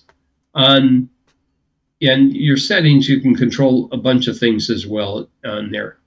But I will exit this, and I'm going to stop the share right now. But there is, like I said, here's all your apps that are along the side here as well, if you want. And if you're in the apps, you can always click on the 3x3 sets of dots and then have a listing of all of the apps that are available. So pretty much they're all there, and sort of works in a drawer. I have had much fewer problems since I moved to this version of Office or Microsoft 365 with reading email. I don't have any more prompts for passwords. Works fine with Outlook. And if you get a free Outlook account along the way and you need to move your email or have more than one email, I think it's always a good idea to have more than one email available, especially if one provider stops working very well, and you have to start switching to alternate email vendors. So my recoveries may have Outlook accounts, they may have Gmail accounts, they may have Yahoo accounts. So I can get into the account that's blocked with any one of those other accounts, depending on which one's working and which one's not. I know that Outlook recently had some issues with its ability to access your emails. I didn't happen to see anything myself, but I've heard that other people had some major issues with trying to read their Outlook messaging. For those people that are using Verizon on their cell phones, did you know that Messages Plus is going away? So if you have Messages Plus, which was the preferred message for that's going away. They're defaulting to the Google RCS messaging capability. And that's the reason. They said, well, we're not going to compete with Google. So they just decided to back out. And I did not see any note about this recently. I just happened to discover it when I was migrating phones, like, oh, well, I can't use Messages Plus because it really doesn't run on this machine so well. So I'll go to the Google Messages. And I just happened to see recently, like, oh, here's a notice from Verizon on my app that said, you know, Messages Plus is going away in November. Well, thanks for letting me know. So I'm going to make you share those with everyone else, Sid.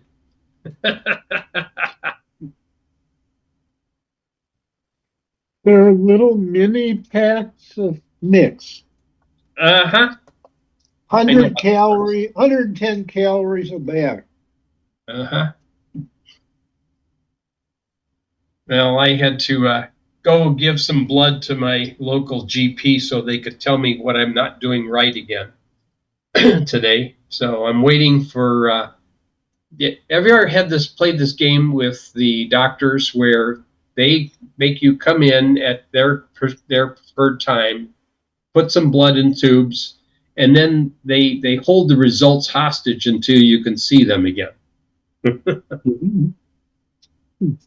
I've had that several times. Oh, no, you have to wait until the doctor can discuss your results with you. Why? They're my results. I should be able to read them now. Well, there is a way to get around that if you're getting your blood drawn at Quest. Put yourself into a Quest account. Sign up for a Quest account, Quest Diagnostics, with MyQuest. And then when the results are available, they will post them on MyQuest in advance of letting you know through the hospital's website or whatever. And I prefer the Quest Diagnostics format of the reporting, because what happens with Northwestern or LiveWell or pick one, they all have the same basic structure of the web interface.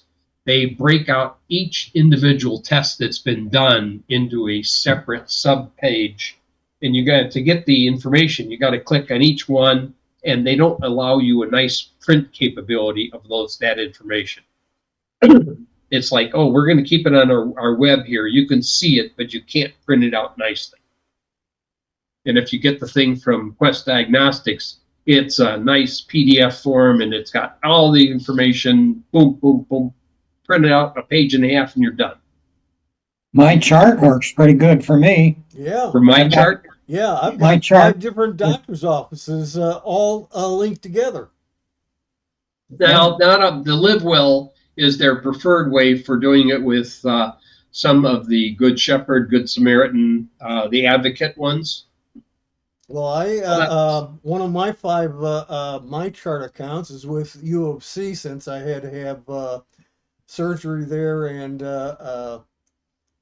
cancer treatment. And then I've got my primary, my kidney doctor, my cardiologist, and pulmonologist.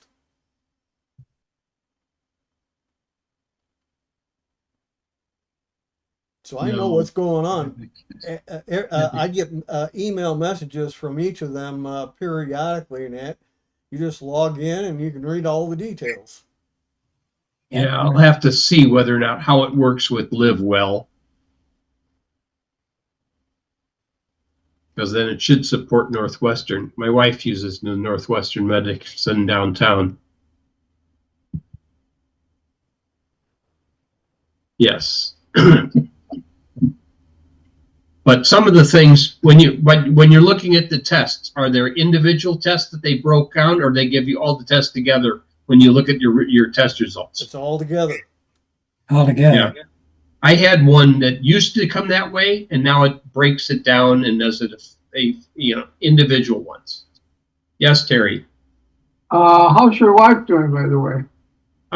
She's doing quite well. She had the heart surgery. She went through cardiac rehab, and we made the decision that we were going to get our own T5 and XR next step machine. So we have this industrial stair stepper that is installed in our house now, which was quite interesting. The thing when you're ordering it, it says, how wide are your doors? What do you mean, how wide are my doors? Well, we got to make sure it's at least 32 inches to get it into your house. Fortunately, when I built this house, I had the foresight to put a 36-inch wide front door on. And the room that I have to put this thing in has a double door, so we could actually get it up the stairs and in there without having to disassemble it further. Well, that sounds like good news for you. Yeah, it is. Yeah, she's doing well on that. Yes. Wonderful, wonderful. So, yeah. Yes, go ahead, Sid. Just to point out, because you were mentioning my chart. The problem with my chart is it's sort of based on a certain network. In other words, I get constant nags that I haven't had my physical and I haven't had my eye exam. Well, of course, I had both, but I didn't go to one of their network doctors, so they don't know about it. I asked, I said, is there a place I can put it in? No. Yeah. We'll just keep saying you didn't get it because you didn't get it with our network. Well, see, And you need certain vaccines too that you already have. to the best of my knowledge, I've got at least 3 or 4 different networks as it is. They all have the My Chart. I originally only had 4, but one of the doctors, I think it was last year, they in their office went to My Chart also. I linked that in with my other 4. My doctors can see what all the other doctors are doing and saying. Yeah, that's great until you get the orthopedic guy who has his own system, because IBGAI doesn't show up in any of these other things. So that's the one I'm currently having to visit, and my wife is also visiting her issue with hips. I have foot issues, and yeah, therapy, good therapy. Can't do anything. I have the flattest feet he has ever seen. Literally the flattest. Wow. Yep. I'm flat footed also, but I wouldn't say I was the flattest. Were you flat as a teenager? I mean, if I was out of money, I guess that would make me flat broke. But Yeah, flat broke and too. if I lived with somebody, they'd be a flatmate. Yeah, that too. If they liked my feet, I'd be flattered. I could I would clean the floors at Jewel when I was much younger, and it would make the surface of my deck shoes almost tacky. And you know those big pillars that go up and down through a typical Jewel store? I could go like this around the edge of it and go up monkey style all the way up to the top. Did not stop me at all. Yes. But I think the flat feet helped had something to do with that as well. So, Fortunately, it doesn't lead to flatulence. So. I would hope not. Yes. I could make a comment about one of the 2 people running for the office of the president that happens to demonstrate some of those characteristics, but I'll leave it there. With some people, that would fall flat, so you got to be careful who you do that with. That would fall flatulence, yes. I couldn't resist that. Sorry. Yeah. Yeah. Any suggestions for additional topics? I will put that out there.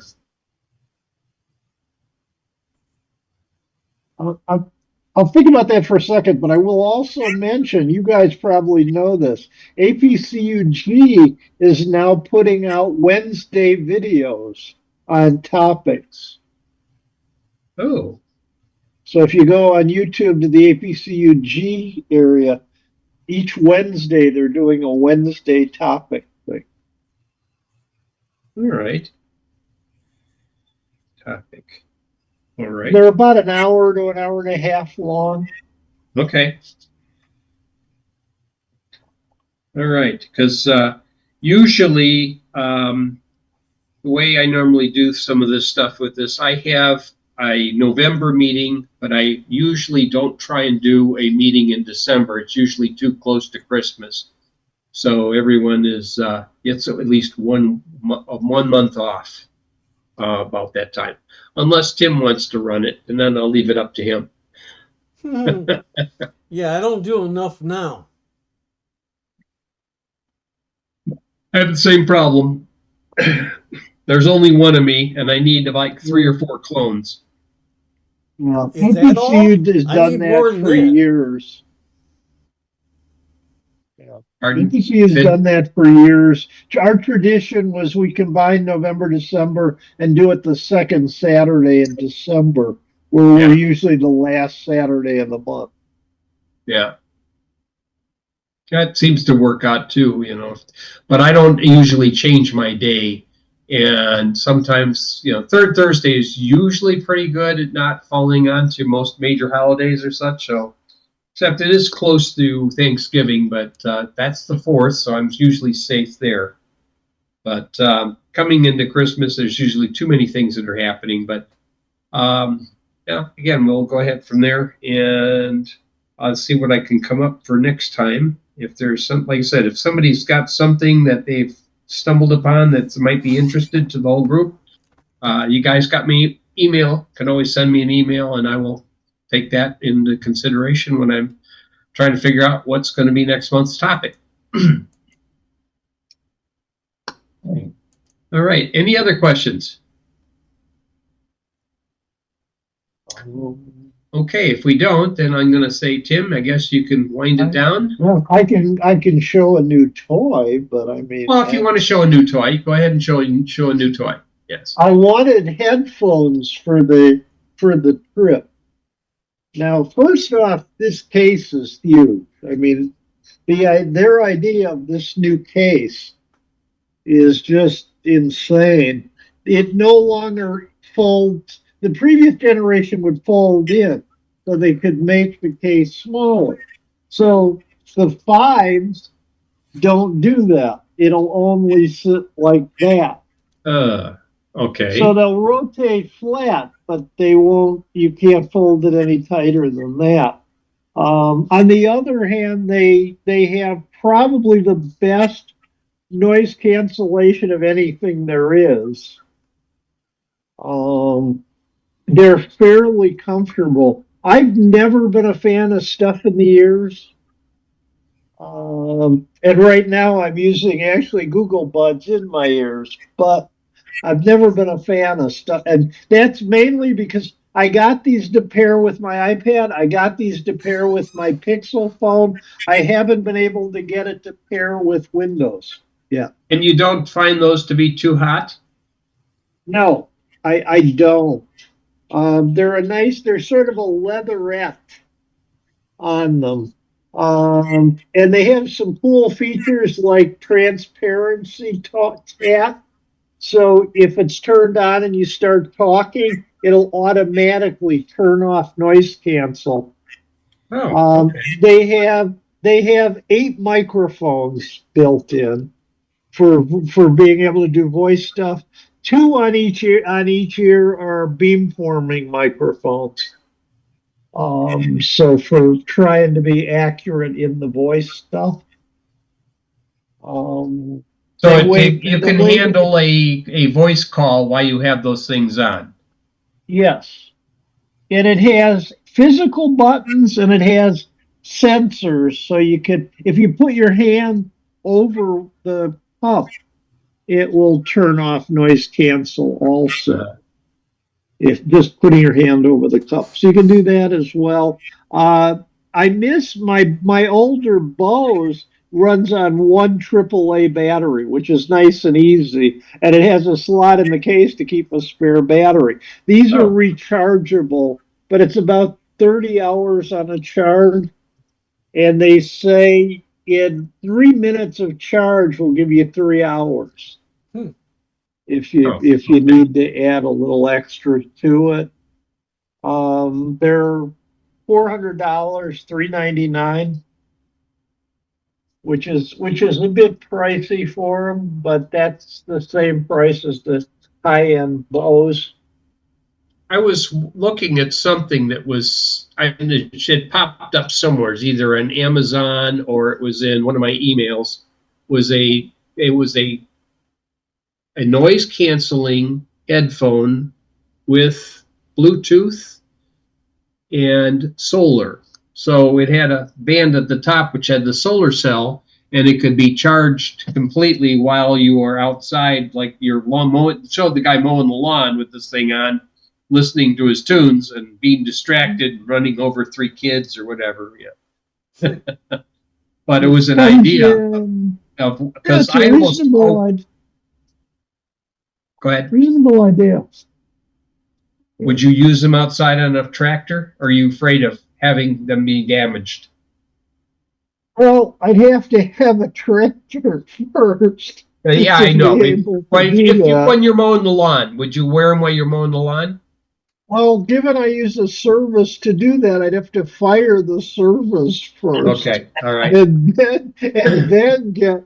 I have a small mower. It's a little electric mower, so Okay. there's not much noise to cancel for that thing. I But almost always use either like earbuds for noise suppression whenever I'm using any of my major power tools, just because once you damage your hearing, it's gone forever. So it ain't going to come back, and you can then try and work around it. But I've always believed in using that little bit of protection.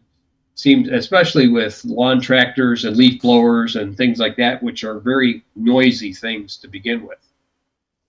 But I carry these on my keychain. These are musicians' earplugs in here. They take the sound down flat. So they're for concerts, specifically for concerts and music.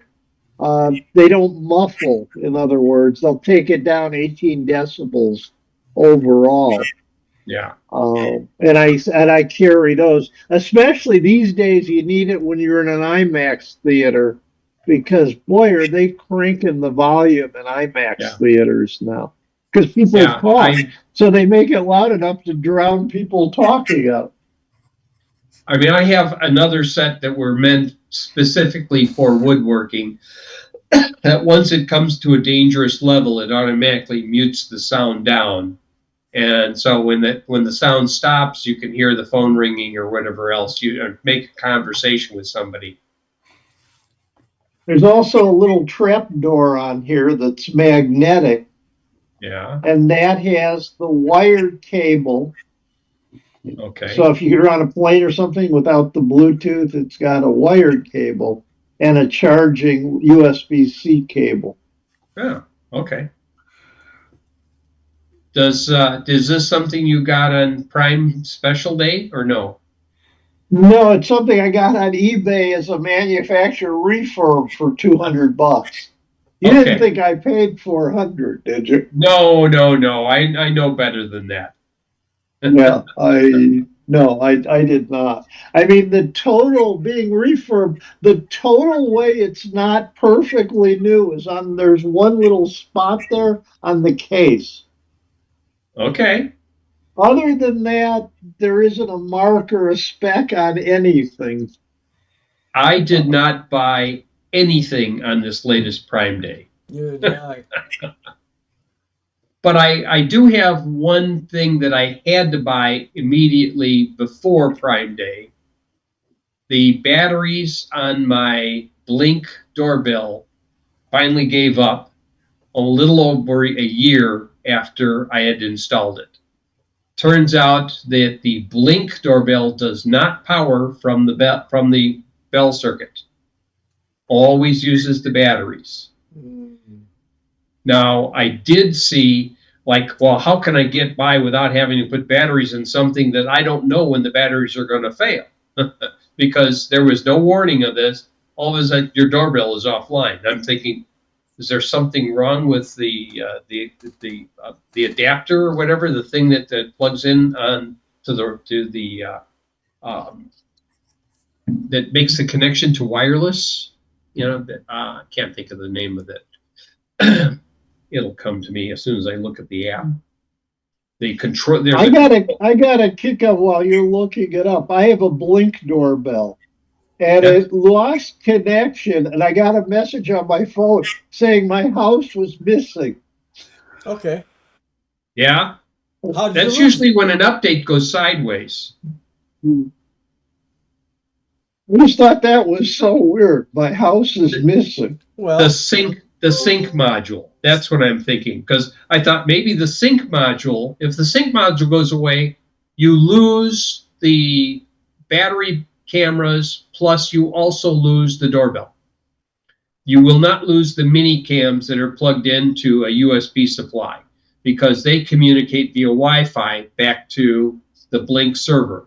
But the battery operated cameras and the doorbell go through the sync module and the sync module then talks to Wi-Fi. The sync module, I had looked inside of one of those, and I think I talked about it at a previous presentation. I think it's got 4 megabytes of RAM and so many megabytes of flash that it has the capability of. So basically, it's a baby router with either it's like a Bluetooth or alternate mechanism to communicate on 2.4G to the cameras and the doorbell. And the reason they do this is because any device that's connected via Wi-Fi has to remain connected to the access point every third to half a second. Because if it isn't connected to it, then the access point will disconnect it, and it has to go through a reconnect again. And with the Blink camera going through the sync module, it can extend the time which talks to the cameras and everything so that they don't use as much battery. I see you raise your hand, Bob. Yes, I'm sorry. I've got to go. It's 7 o'clock here on the West Coast, and I've got to Okay. 7. So thanks, guys. Great All right, show. have fun on the beach. Thank you. Will Yeah, do. I like that. The beach. Nice That beach. my sync modules have USB-A ports, so you can plug flash drives in them. I have flash drives in the USB-A ports, and I used to have more problems with the previous software release where it periodically would stop recording clips to it. But because it figured, oh, you got clips going to the cloud, I don't have to be as reliable as sending them to your USB devices. But lately, I haven't seen the error message that says the USB drive is unreadable. I mean, I only used less than 1% of a 16 or 32 gig flash. It was brand new, reformatted, and went through, every time I'd see with this thing, let's take all the data off. Let's reformat it. Let's put the data back on. Let's see if it can recover from it. And it would have issues with that. So, but with the latest release, I think they finally got the growing pains done on it. But this one thing I saw to replace the batteries, there's 2 pseudo batteries. One of them is probably a straight through connection. The other one has a little tiny connector on it, and you fish this little connector through the same channel that the wire goes through, and in the basement or wherever you have your transformer, you have to plug in a transformer with a USB connection, and this 16-foot cable then powers your doorbell with power. And I'm not sure if there's an actual battery as well involved in case there's a power failure, but that's a way of not having to put batteries in the camera. So that's I may look into that, because I like the idea of, I just don't know if, like I said, if it has any power, do I have to plug it into a UPS as well? Because right now, my sync modules are plugged into a UPS, as well as the router, and the main Wi-Fi in the house is plugged into a UPS. So those will continue to run for 45 minutes or something to an hour and a half with a power failure, depending on what else I plug into the UPSs. Maybe I should give a talk on UPSs. I'll write that down. Maybe time for it. Have you checked your UPS battery? Well, you could do on UPS and FedEx. Never mind. October is when you're supposed to check your smoke detector, so you should also check your UPS. Yeah, I've had to deal with that with other equipment at my church. One thing you should do when you do put a UPS into service, and I forgot to do this when I did my own, date the battery. Yeah. Because I've in dated 4 some years, I've dated some batteries. You will replace the batteries, yes. Yeah, I've dated some batteries. It was a very electrifying experience going out with them. Yes, Sid. You dated Yeah. the battery too. I was reading that as of 2024, legally, you cannot use battery smoke detectors. They have to be sealed 10-year detectors as of now. Yeah, it's not replaceable battery detectors. Guess why? People don't replace the batteries or they take them out. And use them for something else. Or you have a monitored system.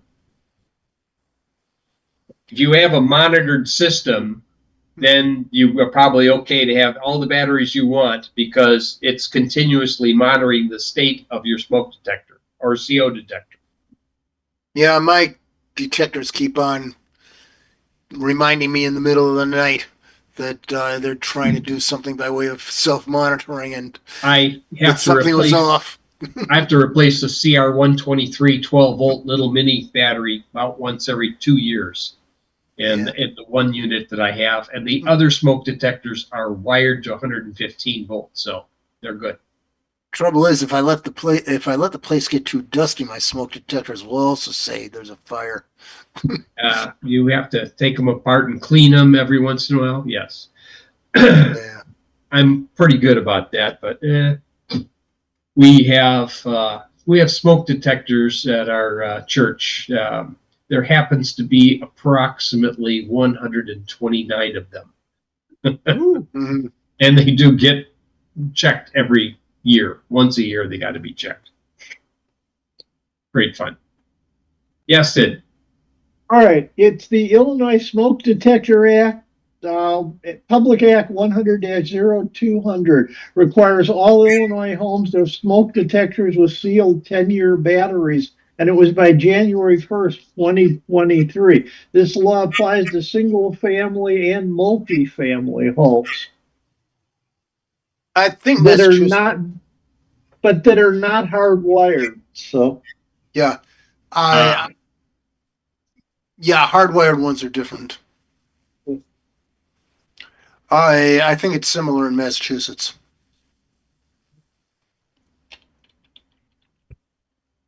I'm not sure how they know it, whether you have it or not, but I suppose if you had a fire and they inspect, they'll find it. But Well, that may be a code issue or something after that too. Plus, they may not be stores may not be allowed to sell the other kind.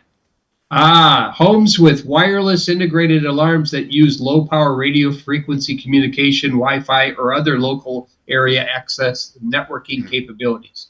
So if it is a Wi-Fi smoke detector, you're exempt. Mm-hmm. Yes. Mine isn't Wi-Fi. It's on a different frequency. I think it's 900 megahertz. But I like, believe is that like Zigbee?